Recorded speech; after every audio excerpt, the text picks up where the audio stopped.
Hello, welcome to Revenant Reads. I'm Vin, and this is another edition of Fresh Red Kills.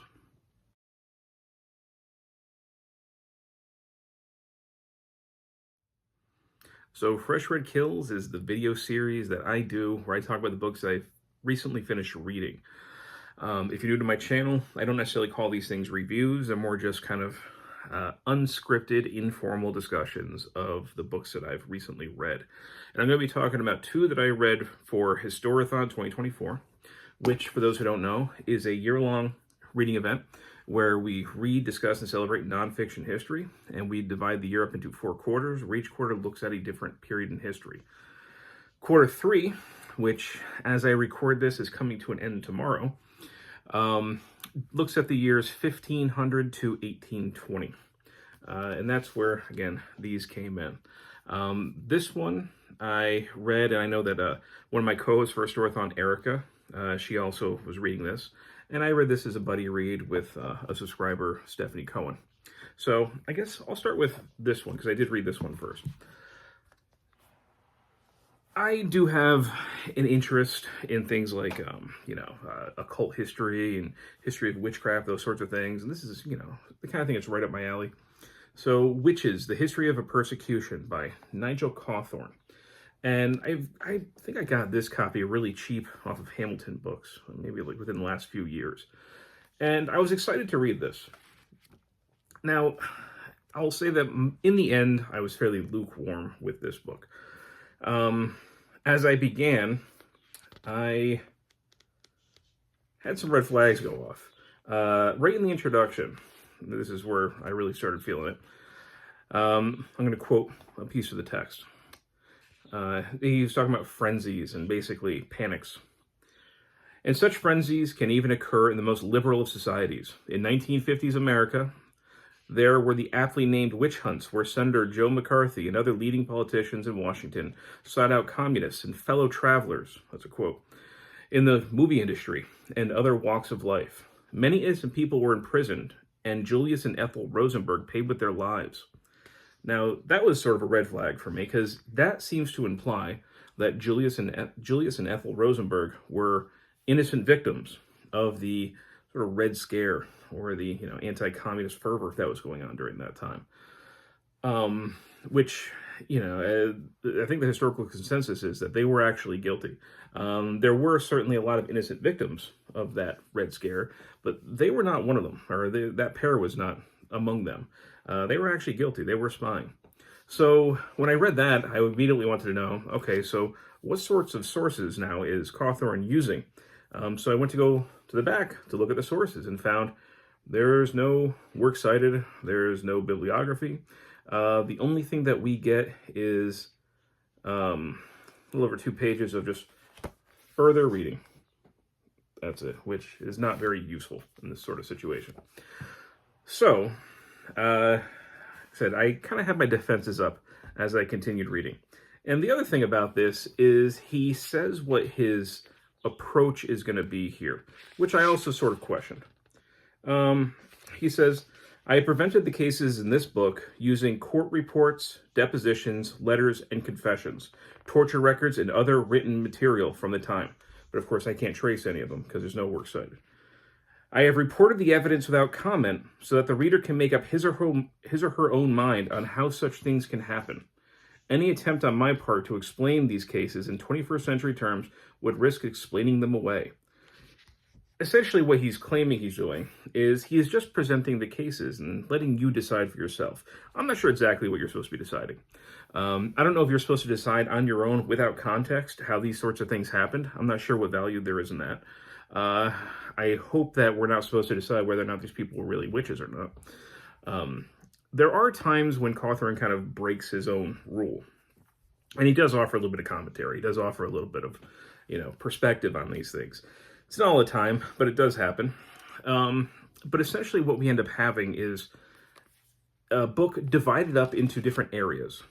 This almost entirely focuses on Europe, except for the first chapter, The Crucible, which is a couple-page chapter about the Salem witch trials. It's kind of actually an odd place to find it, it almost seems like it was just, it's just mandatory, I guess, when you talk about witches, that you have to talk about Salem. You didn't really need to be included in here, because this really otherwise completely focuses on Old World. And even that chapter is kind of written in a way that's kind of different from the other ones. So it feels kind of odd. And otherwise, we have chapters on the origins of the witch hunt. Was chapter 2. Witch finding in England. The Flames of France, which is a pretty long chapter. The Hexen of Germany. Scandinavian Sabbats, which is pretty short. The Spanish Inquisition, which, like the first half of that chapter didn't really have to do with witchcraft. It was more just about the different heresies and why people were being tortured there. So again, it kind of felt like didn't really need that stuff in there, because if we go for long stretches where we're not actually talking about witchcraft. And it's really just religious persecution. The Witch of Umbria, Hammer of the Scots, the Irish Experience, very short. And then we got Burning on the Channel Islands. So it's interesting seeing all of these, various witch trials, the kinds of ways that the witch trials were conducted, the different torture methods that were used, which countries were very fervent and zealous in their persecution of witches, and which ones didn't really seem to care all that much. Like Scandinavia didn't really have a lot going on, it seems like, for this.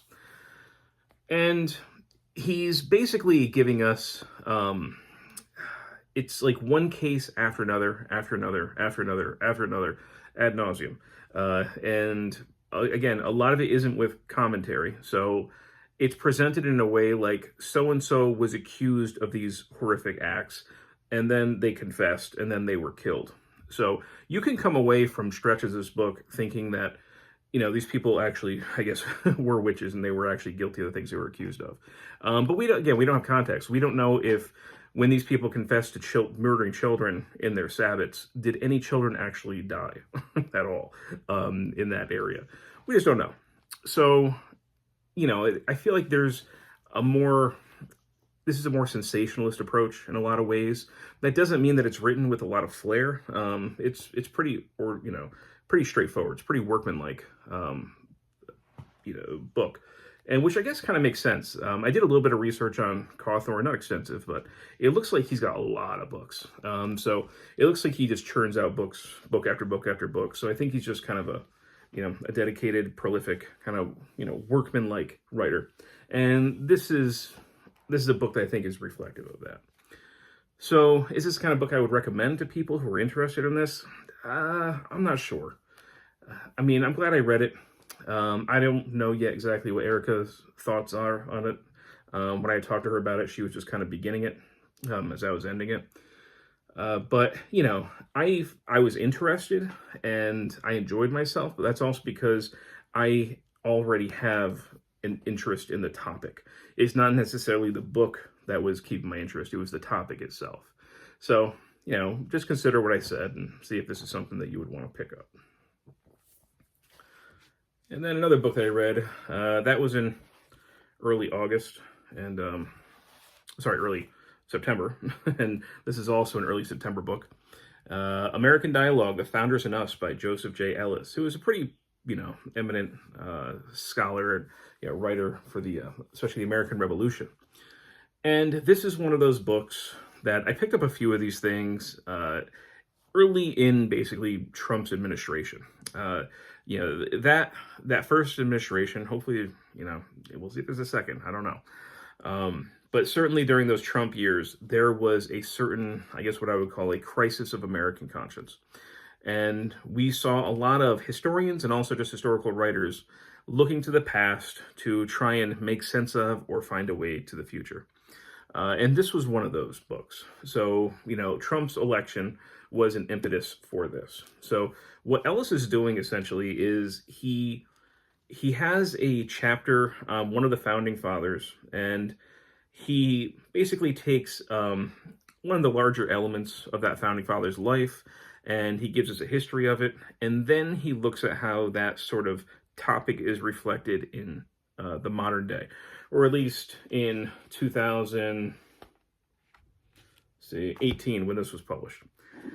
So that American dialogue is kind of like a dialogue with the past and the present. which is an interesting, I would say, a scholarly exercise, academic exercise. And sometimes it works in this, and sometimes for me it doesn't exactly work. I think if the history is good and it's well written, I was definitely engaged and interested the whole time.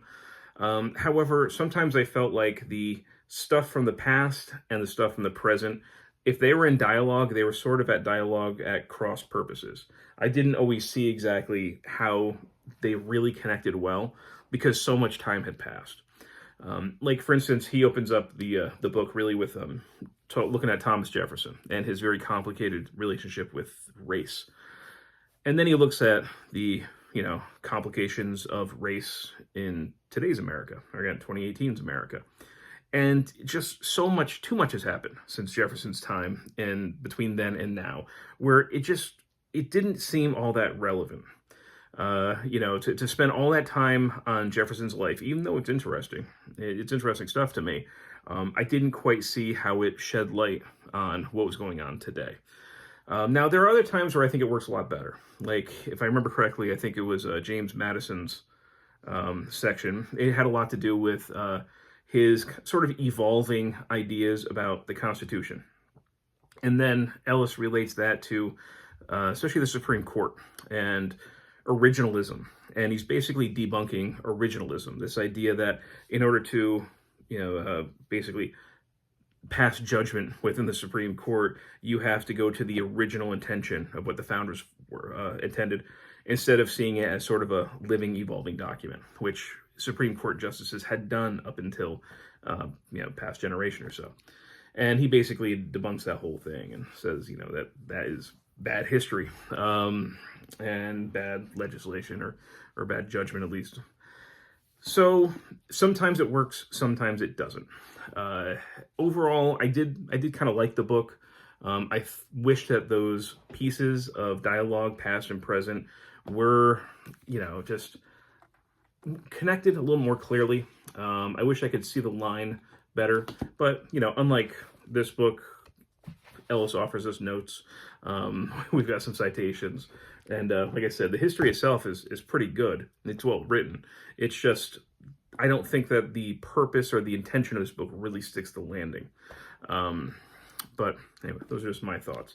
Now, I didn't read this book when I bought it in hardcover, years ago during the Trump administration. I think I was just kind of burnt out from dealing with everything that was going on then, and I just didn't really want to pick up a book and start reading more about it when I was already hearing so much on the news and all of that. But now, obviously time has passed.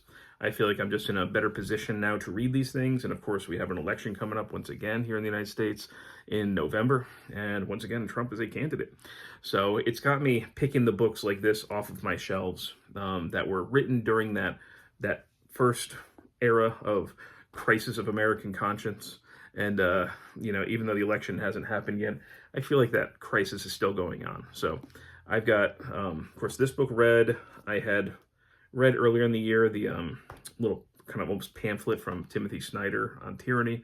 And I have one for Q4 that I'm going to read as well that once again came out during that administration that I want to get read before the election. So there you have it. These are the two books that I read for Q4 of Historathon. Q3 of Historathon. I think I said the wrong quarter. Q3 of Historathon got The Witches, History of a Persecution, and American Dialogue, The Founders and Us, Joseph J. Ellis. If you've read any of these, love to hear your thoughts. And as always, thank you, BookTube.